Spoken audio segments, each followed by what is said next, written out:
We're now going to have a look at the reactions that alkenes undergo. There are quite a few reactions that we need to know, and essentially alkenes are more reactive than the corresponding alkanes. So alkanes are the ones with the single bonds, and alkenes will have double bonds. So let's now have a look at the difference in the reactions, the difference in the reactivities between alkanes and alkenes. So as we know, alkenes are the ones with the carbon single bonds, and as we know, this single bond here is what we call a sigma bond, and the bond enthalpy, so essentially the strength of that bond, is 347 kilojoules per mole. Okay, you don't need to know these numbers off by heart, it's just me addressing the difference in the reactivity. So that's 347 kilojoules per mole. A carbon double bond, so this is the one found in alkenes. As we know, one of them is a sigma bond and one of them is a pi bond.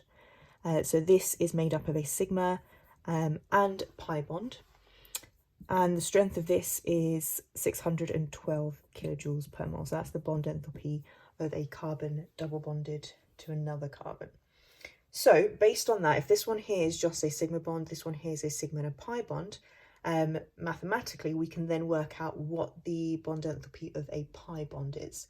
So all I do is this one here, take away this one, and that means we're just left with a pi bond. So that means a pi bond's bond enthalpy is 265 kilojoules per mole. Okay, so if we compare a pi bond with a sigma bond, we can see that it is weaker. Okay, it's got a lower bond enthalpy and therefore it's weaker, and that contributes to the fact that alkenes are more reactive than alkanes.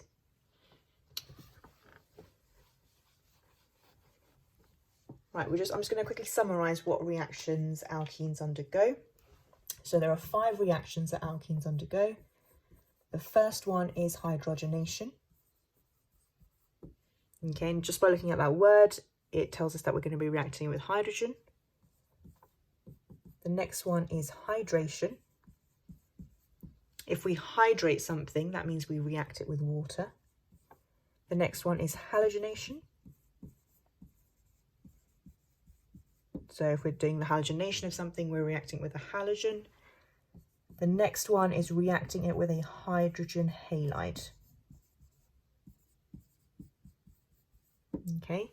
Hydrogen halide, examples of hydrogen halides are HCl, so hydrogen chloride, hydrogen bromide, hydrogen iodide. These are examples of hydrogen halides. And the last type of reaction that they can undergo is addition polymerization.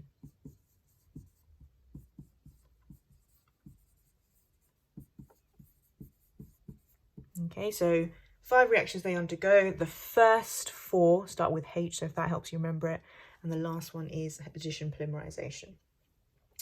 Now, all of these reactions here, we class them as addition reactions. So alkenes only undergo addition reactions. So let me just cover what I mean by an addition reaction. We've already looked at substitution reactions. So substitution reactions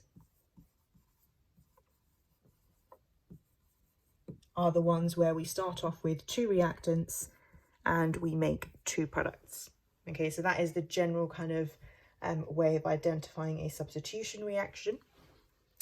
An addition reaction, which is what alkenes undergo, is where we start off with 2 reactants and we form 1 product. Okay, and I'm also just going to cover the last type of one. So the last type of one is elimination. And elimination is where you start off with 1 reactant and end up with 2 products. Okay, so just by looking at the number of reactants and the number of products, we can identify whether we have a substitution, addition, or elimination reaction. So as I said, all alkenes are going to undergo addition reactions. So let's have a look at the hydrogenation reaction first.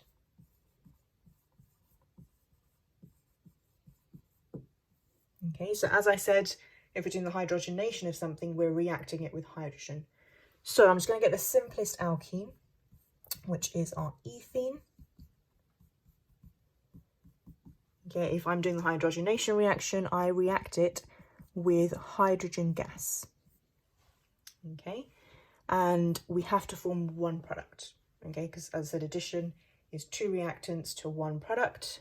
The product that we form here is where the hydrogen, so the two hydrogen atoms here, add on to that double bond.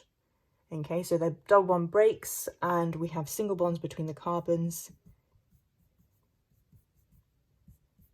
And those hydrogens, which I'll just draw in a different colour, they form bonds here. Okay, so we have added that hydrogen molecule to that alkene, and as you can see, we've now formed an alkane. Okay, we start off with an unsaturated reactant, and we end up with a saturated product. Okay, so this one here is ethene, and over here we have formed ethane. Okay, now the thing that you need to know about this is what conditions this reaction occurs under. Obviously you need to have hydrogen gas present, and you also need to have a nickel catalyst, so nickel being one of our transition metals, and the temperature that this must occur at is 423 Kelvin. So in an exam, in terms of conditions, you need to have nickel catalyst, temperature 423 Kelvin, or obviously you can do that in degrees Celsius as well, so that's 150 degrees Celsius. So that was an ethene molecule undergoing hydrogenation. Let's now have a look at another molecule. So I'm going to do this in the skeletal form now. Okay, so this one over here is 1, 2, 3, 4, 5. So this is pent. I don't know if I number that. 5. This is pent 1, 3 diene. It's got 2 double bonds in there. If I react this with hydrogen, because I've got 2 double bonds, each double bond needs its own hydrogen molecule. Okay, so this one here needs 1 hydrogen molecule, this one here needs another hydrogen molecule. So that means you need to, in order to balance, you're going to have to react with 2 hydrogens, and therefore the product here, so when this double bond reacts, it's going to form, it's going to become saturated, and this one will also become saturated. So the product that we form is pentane, like so. Okay, so bearing in mind it's got to be hydrogen gas. Conditions, as we said, are going to be nickel catalyst and 423 Kelvin. Okay, so for each double bond in a molecule, we've got to have 1 hydrogen molecule. So for example, if this molecule here had 5 double bonds, all 5 of those will react with hydrogen, so that means we need to have 5 hydrogen molecules in order to balance it. Okay, let's now have a look at hydration.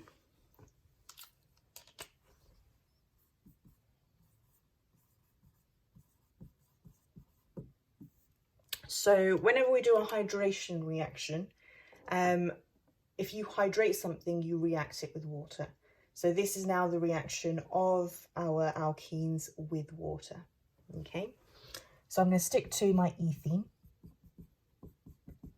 In terms of conditions, it's not just, mixing it and pouring some water on it. You've got to react it with water in the gas form. So it's got to be steam. Okay, and remember, water is H2O. So when that double bond breaks, remember we've got to form one product,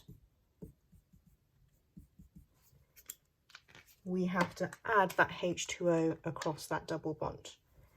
So that means we're going to form this sort of product here. Okay, so we've added H2O across that. We've now got this OH functional group, which, if you remember, that's an alcohol functional group. So this is one of the ways that we can form alcohols, which I will cover later on.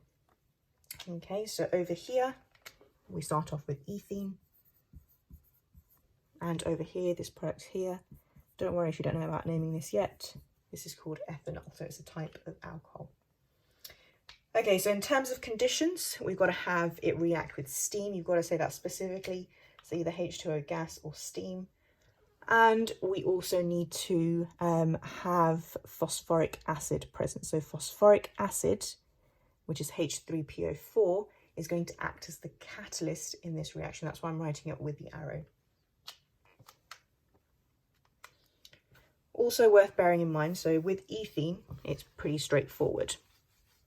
But because we're adding H on one carbon and OH on the other, there's nothing stopping it from adding in a different direction. So if I get propene,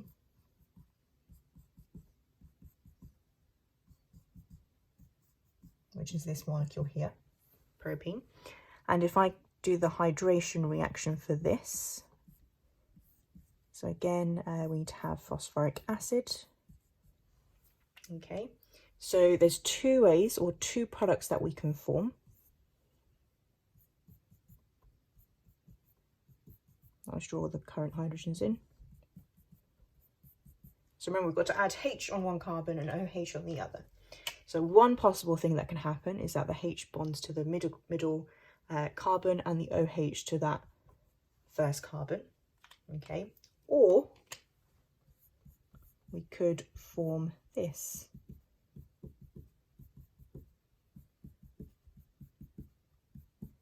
Where the OH bonds to the middle carbon and the hydrogen to the other. Okay, so in this one, the OH is on the first carbon, this one, the OH is on the second carbon. So whenever you're doing the hydration reaction of alkenes, always think, if you can add it in the other way around, can you make another isomer? So these two here are structural isomers of each other. This one here is what we call propan 1-ol, and this one here is called propan 2-ol. Because the difference here is that the OH are on two different carbons. Sorry, propan 2-ol. Okay.